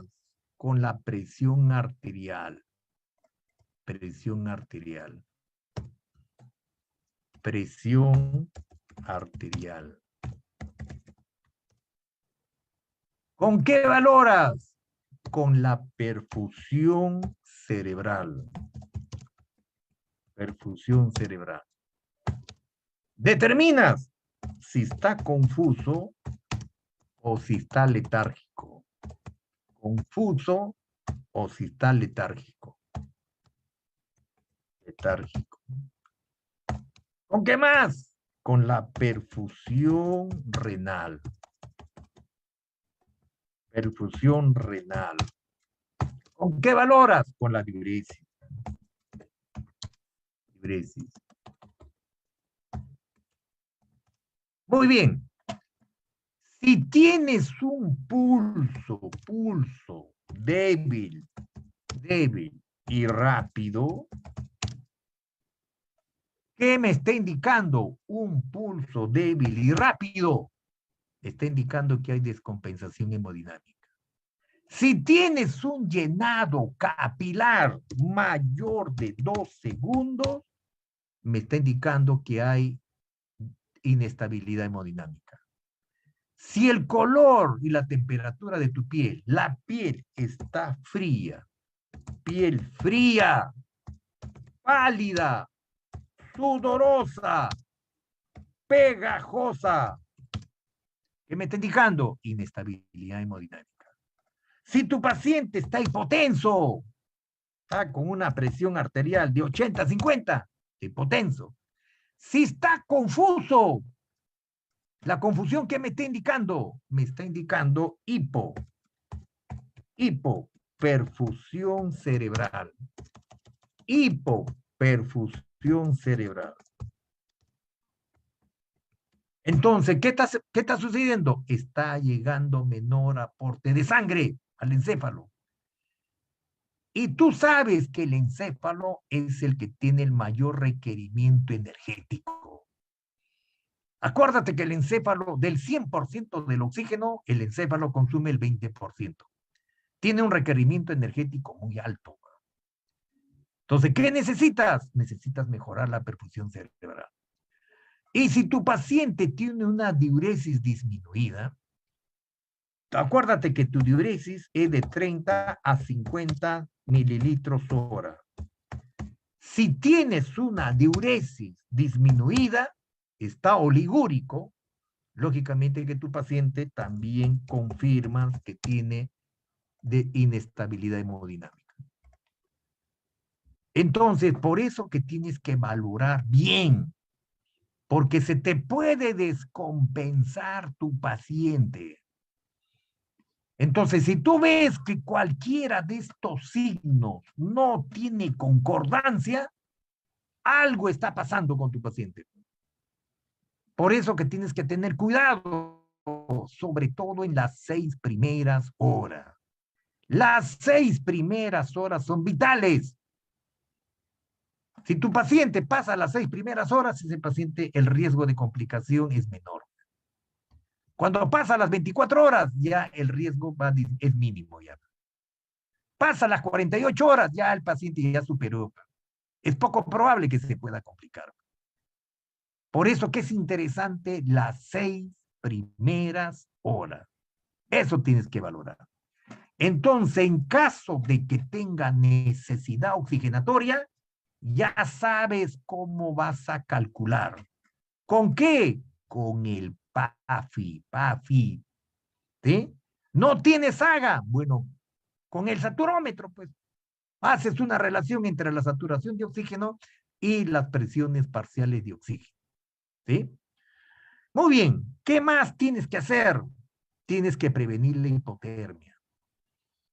Acuérdate que si un paciente está con una cirugía prolongada, 6 horas, 8 horas, tú sabes que la hipotermia no es una complicación. Y tú sabes que la hipotermia, ¿qué genera? Genera vasoconstricción. ¿Sí? Entonces, ¿qué tienes que hacer?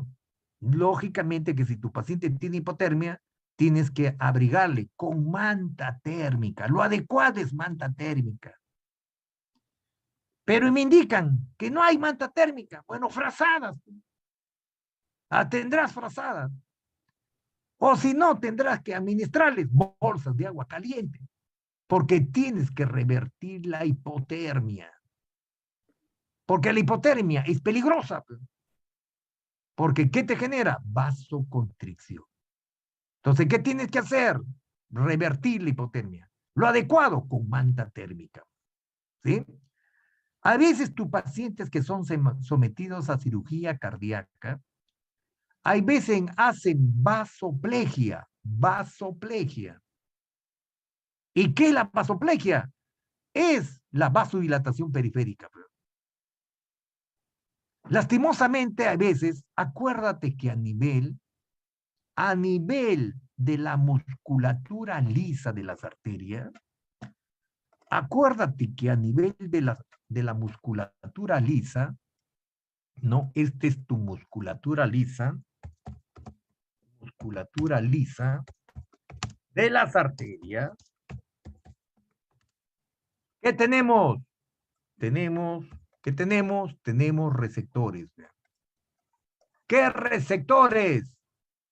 A nivel de la musculatura lisa, tenemos receptores alfa 1, tenemos receptores alfa 1 y tenemos receptores, ¿no?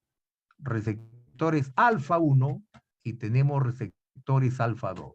¿Sí?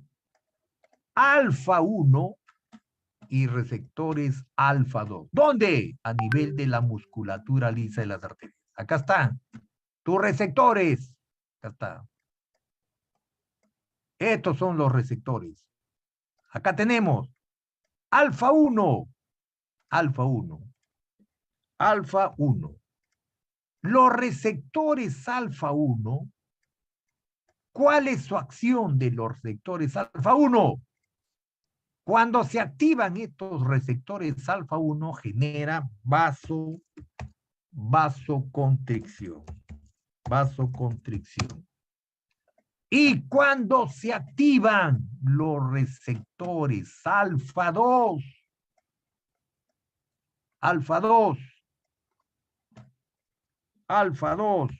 ¿qué generan? Los receptores alfa 2 generan vasodilatación.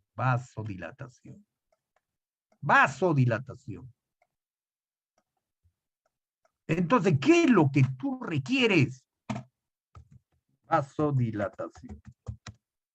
La hipotermia, ¿qué te está generando?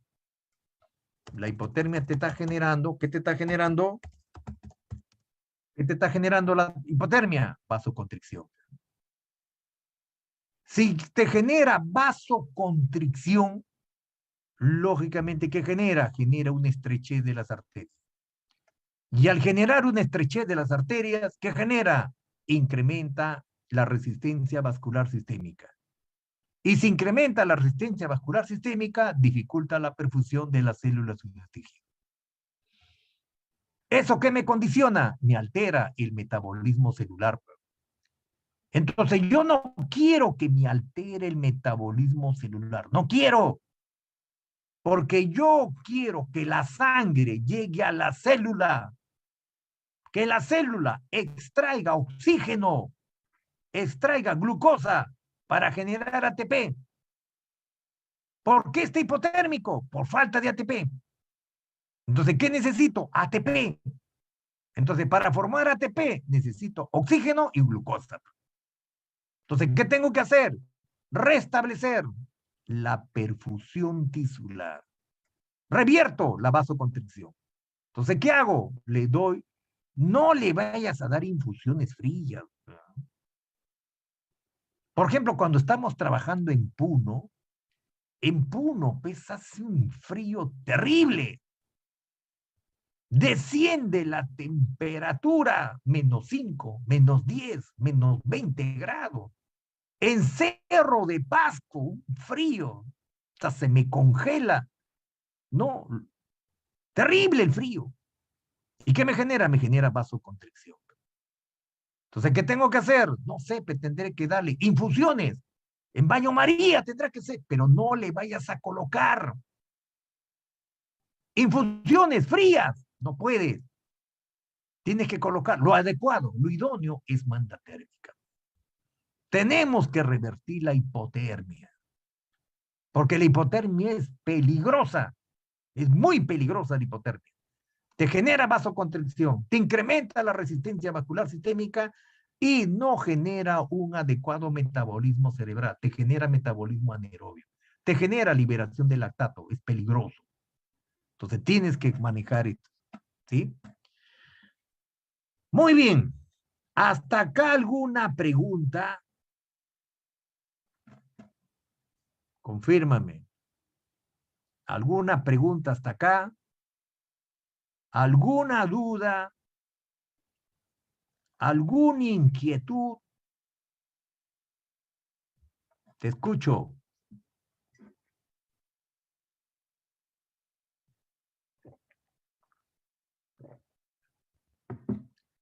Muy bien. Vamos a hablar de la medicación analgésica. ¿Ah? Para hacer el tratamiento analgésico, necesariamente tú tienes que establecer la escala analgésica del dolor. ¿Sí? La escala analgésica del dolor. ¿Sí? En esta escalera analgésica del dolor, ¿cuál es el primer peldaño de la escala analgésica? Son los AINES. ¿Qué significa AINES? AINES. Dígame, AINES. ¿Qué es AINES? Los AINES, ¿qué es? Confírmame, ¿estás ahí? AINES. Los AINES son los antiinflamatorios no esteroideos. ¿Ah? ¿Cómo cuáles? ¿Qué administras a tu paciente? El famoso ketorolaco. ¿Ah? Muy bien. Después, ¿qué tenemos? Tenemos los opioides. Opioides. Opioides. ¿Qué opioides? Débiles. Débiles. ¿Cuáles son esos? Dime un opioide débil. Un opioide débil. Dime, un opioide débil que tú conoces.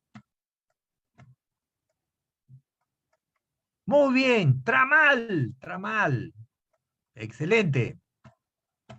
Opioides potentes. Opioides potentes. ¿Cuáles son?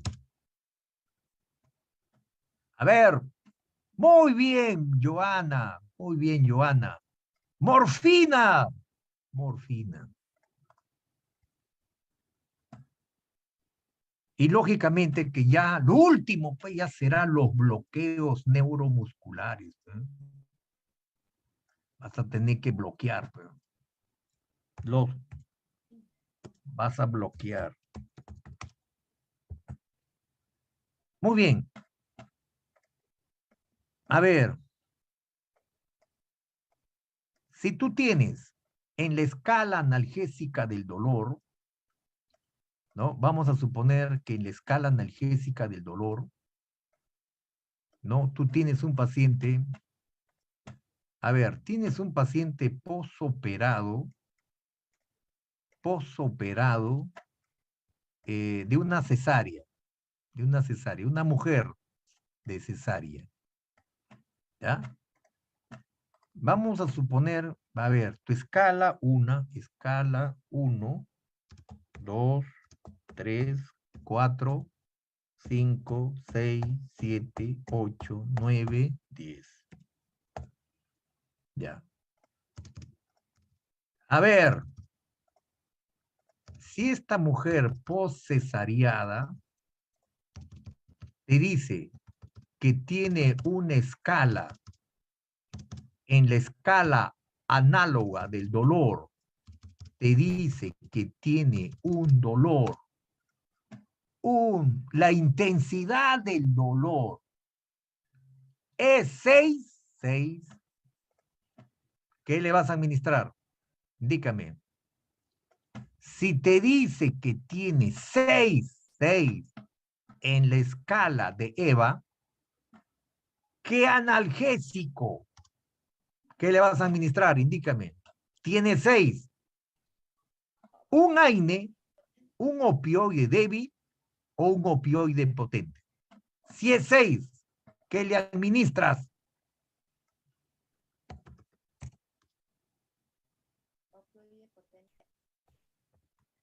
¿Qué le vas a administrar? Confírmame.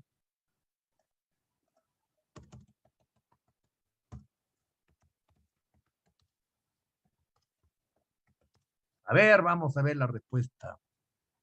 Muy bien, Jessy Carrión. Joana. Muy bien, Joana. Tramal. A ver, ¿cuáles son los efectos secundarios cuando tú le administras el tramal? ¿Qué te genera el tramal? Indícame. ¿Cuáles son los efectos secundarios del tramal?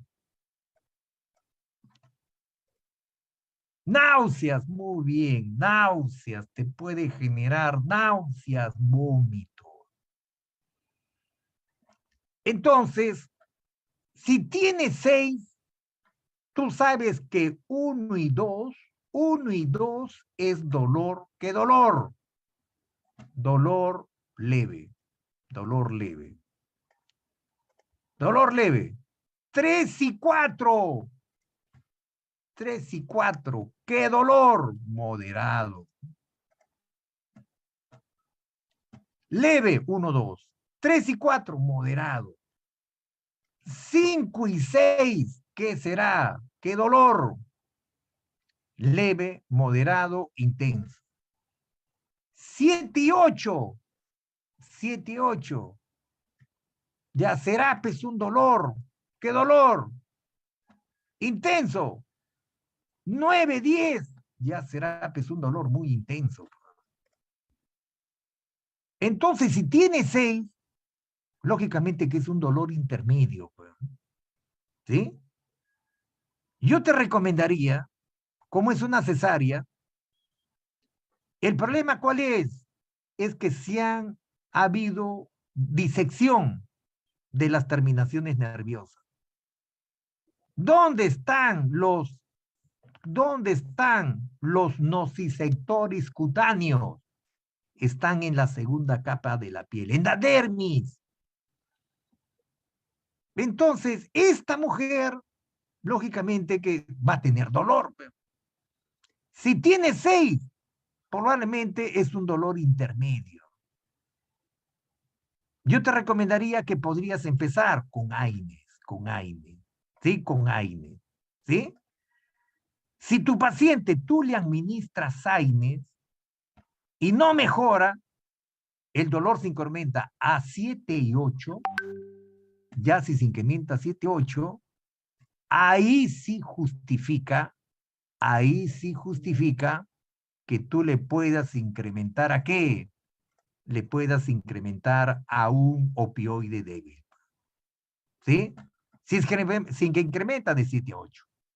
Y si ya está de 9 a 10, lógicamente que ya requiere pues, un opioide potente. ¿Sí?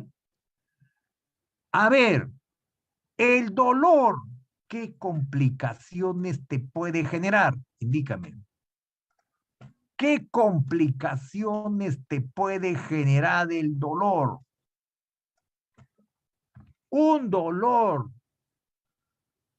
prolongado, intenso. ¿Cuál sería la complicación? ¿Cuál sería? Sería el shock neurogénico. El shock neurogénico. ¿Sí? El shock neurogénico. Tú sabes que cuando hay dolor, lógicamente que es un dolor somatizado. ¿Sí? Es un dolor somatizado. ¿Por qué crees que cuando hay un incremento del dolor, a ver, cuando es un dolor moderado intenso, genera hipotensión o genera hipertensión? Indícame. ¿Qué genera cuando es un dolor intenso? ¿Hipotensión o hipertensión? Indícame. Cuando es un dolor intenso. A ver, hipo o hipertensión. A ver, Úrsula me dice hipotensión. Celina, hipertensión. Mayra, hipotensión. Rudy, hipotensión. Jessy, hipertensión. A ver, te voy a explicar. Te voy a explicar. Tú sabes que a nivel cerebral, acá está tu encéfalo. Acá está tu encéfalo. ¿Qué neurotransmisores tenemos en el encéfalo? Los neurotransmisores que tenemos es la noradrenalina y tenemos la adrenalina. La nor y la adrenalina.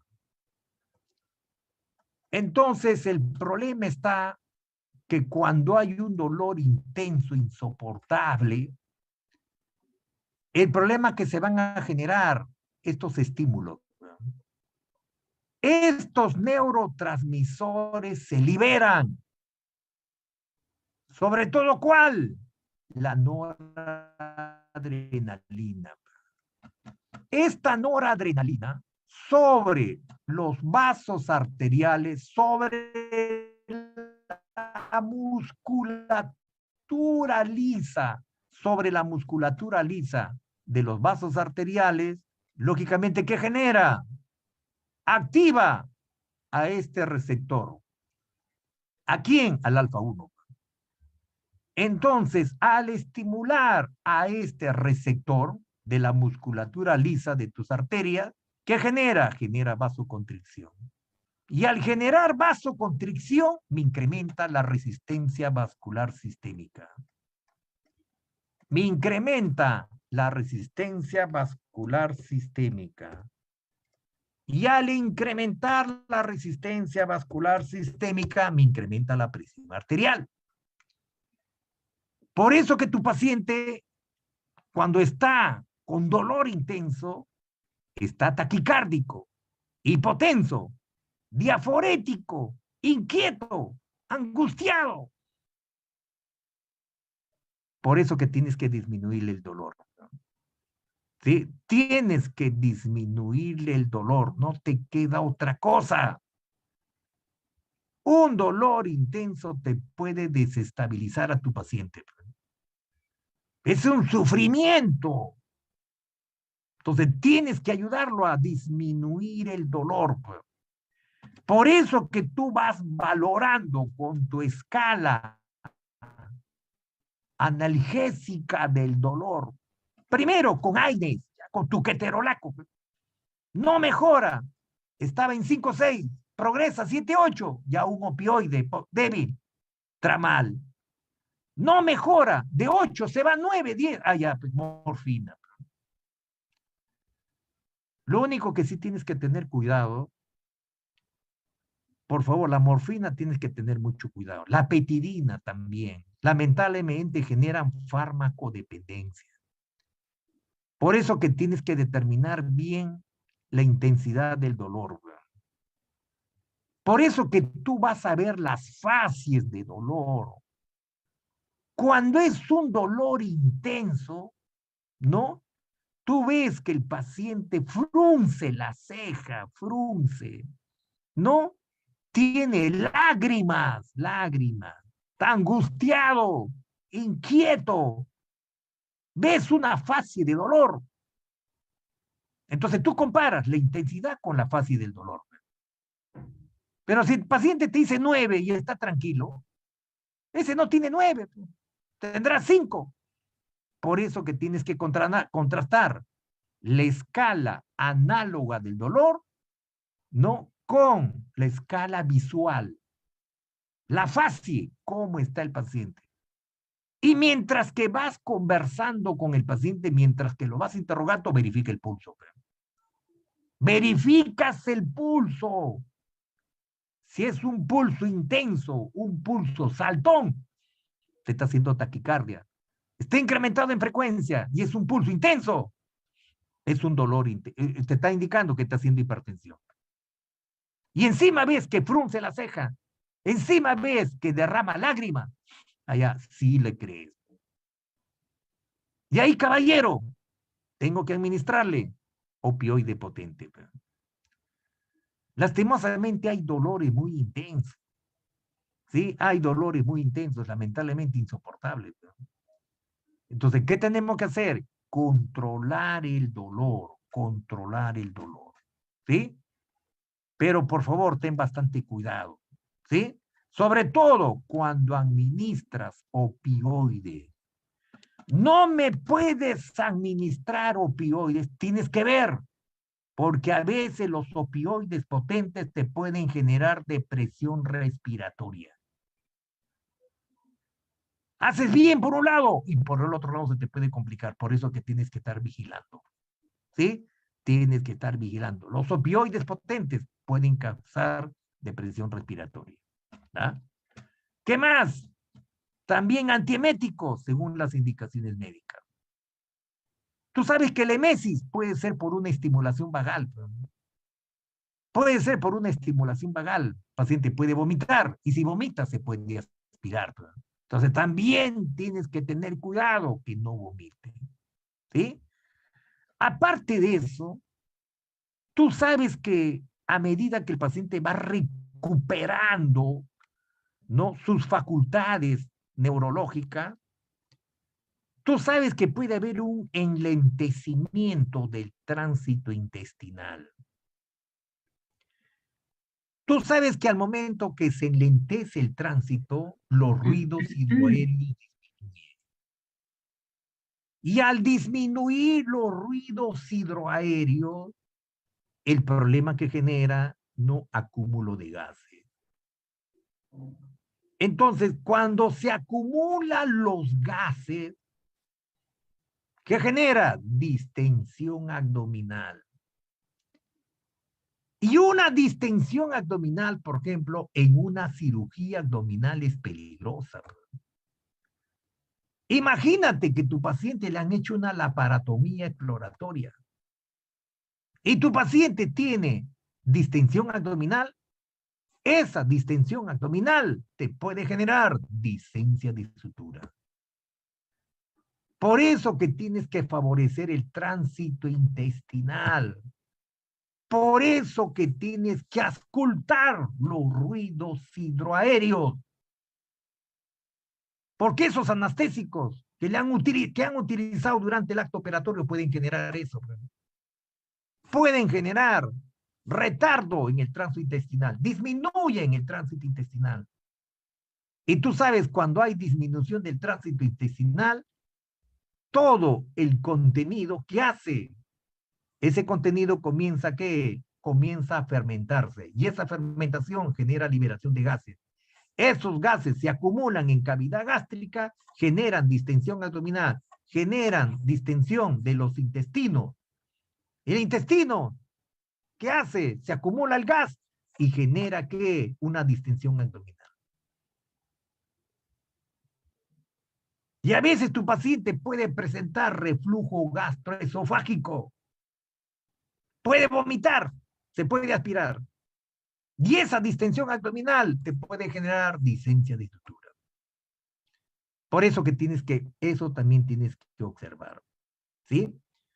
Otra cosa que tienes que observar es la movilización de las secreciones.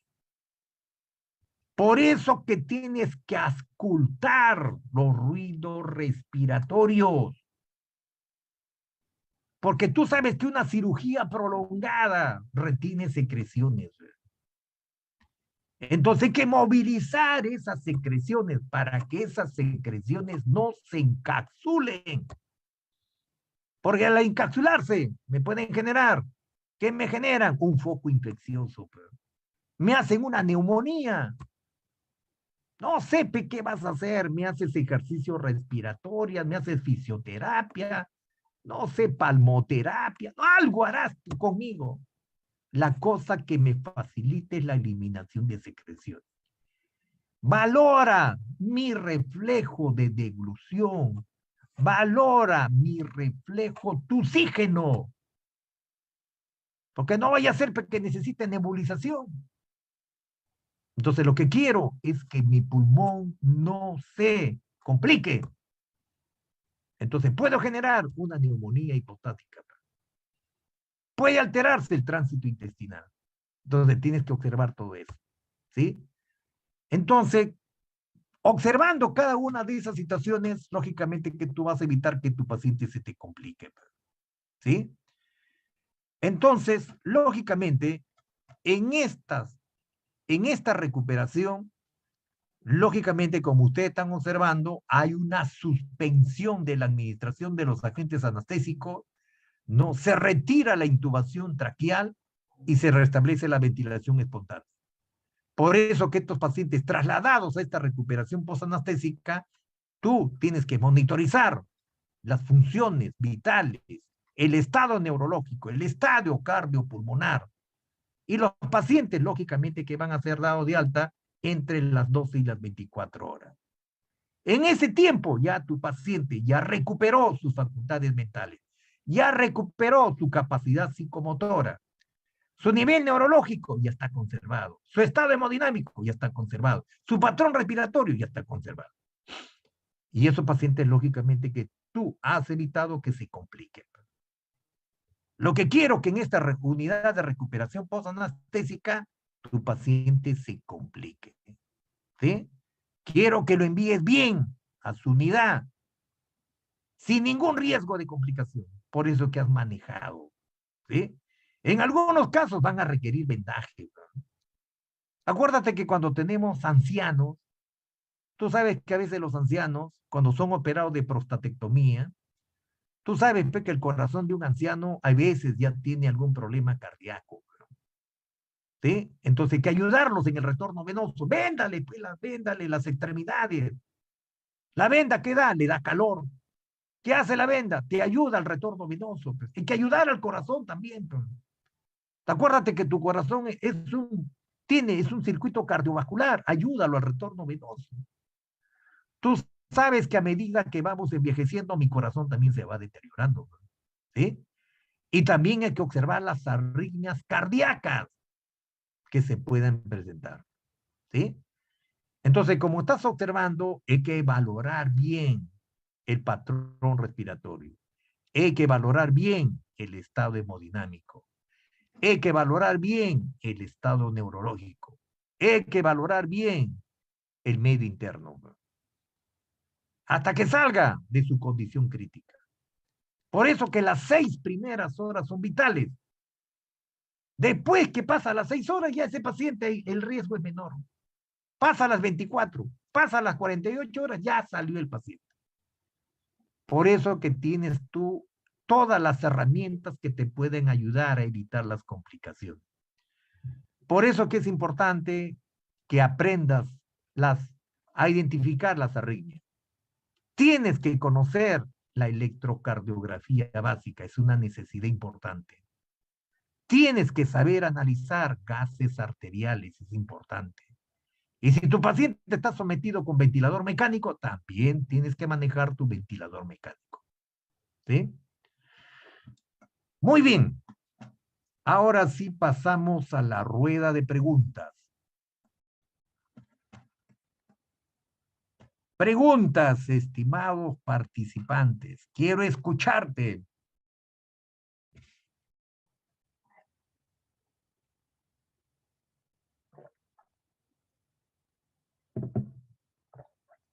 Preguntas.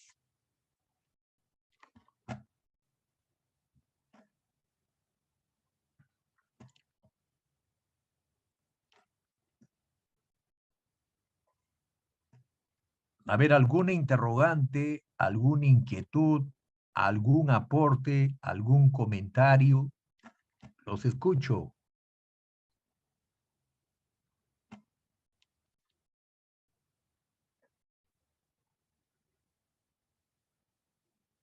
Muy bien, Joana me dice, ¿cuál es la última norma técnica del MINSA para la unidad de cuidados intensivos?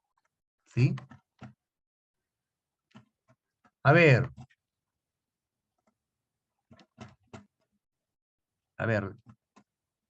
Perdón, no es para la unidad de cuidados intensivos, es para la unidad de recuperación postanestésica. ¿Ah? Ustedes saben que la unidad de recuperación postanestésica, lógicamente que es como si fuera una unidad de cuidados intensivos, ¿no?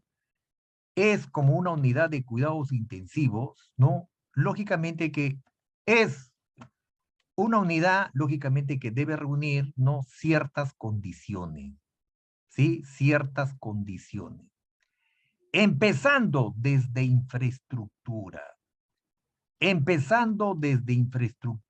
desde equipamiento y desde el recurso humano. Porque ustedes saben que ese paciente, sobre todo los pacientes post cirugía, de cirugías, por ejemplo, cirugías cardíacas, cirugías neurológicas, son pacientes críticos. ¿No? Entonces, necesariamente, las unidades de recuperación postanestésica tienen que tener adecuada infraestructura adecuado equipamiento y el personal que también es asignado a estas unidades tienen que tener adecuado entrenamiento, adecuada capacitación. Porque es un paciente crítico postquirúrgico. Todos tus pacientes que ingresan a la unidad de recuperación postanestésica son considerados como pacientes críticos hasta que superen esa condición. Porque lógicamente que el riesgo es alto. Entonces necesariamente tengo que proveerte con todos los recursos que sean necesarios, que sean indispensables, para que ustedes puedan manejar en las mejores condiciones posibles. ¿Sí? Entonces, ¿qué necesito? Necesito justamente tener un equilibrio de todos esos recursos. ¿Sí? Como te había indicado, en una cirugía cardíaca, uno de los problemas es la vasoplegia, la cardioplegia. Esos pacientes me pueden hacer parada cardíaca. Por eso que yo, si tengo un paciente trasplantado, lógicamente que va a ingresar primeramente a la unidad de recuperación postanestésica. Va a pasar el cuadro crítico y después lo voy a mandar a la UCI. Pero tú lo vas a recibir porque sale del centro quirúrgico y tú lo vas a recibir.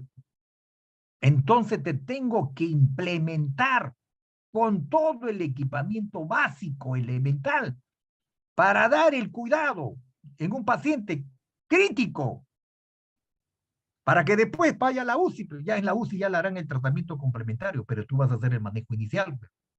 Porque todos salen de la sala del centro quirúrgico, van a salir a la unidad de recuperación postanestésica. Por eso que la URPA, en otros países, bueno, he tenido la oportunidad de visitar el hospital de Florida, ahí en los Estados Unidos de Norteamérica, y ellos me indicaban que necesariamente el primer eslabón es la unidad de recuperación postanestésica. Ahí está la primera intervención. Y después va a pasar ya a la unidad de cuidados intensivos quirúrgicos. Pero primero tú tienes que darle el soporte. Por eso que de dónde depende el éxito, depende de tu valoración clínica. Una adecuada valoración clínica, lógicamente que te va a ayudar a identificar las alteraciones. Tienes que identificar tempranamente las alteraciones cardiovasculares, las alteraciones neurológicas, las alteraciones respiratorias, las alteraciones del medio interno. Eso lo tienes que identificar. Por eso que tienes que hacer una valoración integral. Por eso que ya frecuentemente se están modificando las normas técnicas, porque necesariamente se tiene que tener adecuado equipamiento. No puedo tener un equipamiento insuficiente. Tengo que asegurar la calidad de las prestaciones. Entonces, dependiendo del tipo de cirugía, lógicamente que tengo que tener los recursos. Sin recursos no puedo manejar. Muy bien. Y acá hay otra, Úrsula me dice acerca del bloqueo neuromuscular. Acuérdate que se pueden hacer bloqueos. Tú sabes que los bloqueos yo lo puedo hacer a nivel epidural. ¿Sí? Lo puedo hacer a nivel epidural.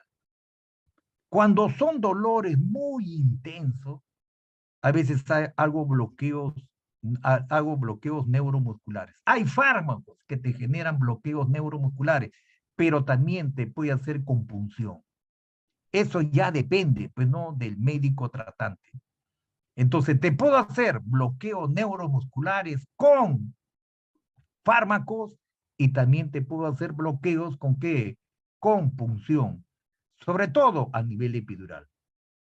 Sobre todo eso lo hacen cuando son dolores producidos, ¿por qué? Por una patología oncológica. Cuando es una patología oncológica, tengo que hacer bloqueos, porque lastimosamente, pues no se puede metabolizar efectivamente, con efectividad los fármacos. Lastimosamente, la metástasis genera un dolor intenso. A veces, lastimosamente, ni con los bloqueos funcionan. Entonces, primero, bloqueo neuromuscular farmacológico y después puede ser compulsión. ¿Sí? Muy bien. Bueno, les agradezco de una manera muy especial que me hayan acompañado. Yo sé que es un día domingo, un día de familia, y te agradezco por brindarme esta oportunidad. Muchas gracias por haberme acompañado en esta presente sesión y te felicito por todo el esfuerzo que tú haces en aprender cada día más, ¿sí? Muchas gracias por tu participación, que Dios te bendiga y te proteja, y ya nos estaremos viendo en una nueva oportunidad. Cuídate mucho. Un fuerte abrazo para cada uno de ustedes.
Buenas noches, licenciado Miranda, muchas gracias por la ponencia del día de hoy. El día miércoles se le va a estar adjuntando su certificado virtual, el aula virtual y la clase grabada. Muchas gracias. Gracias, gracias por la invitación, Luis. Un fuerte abrazo.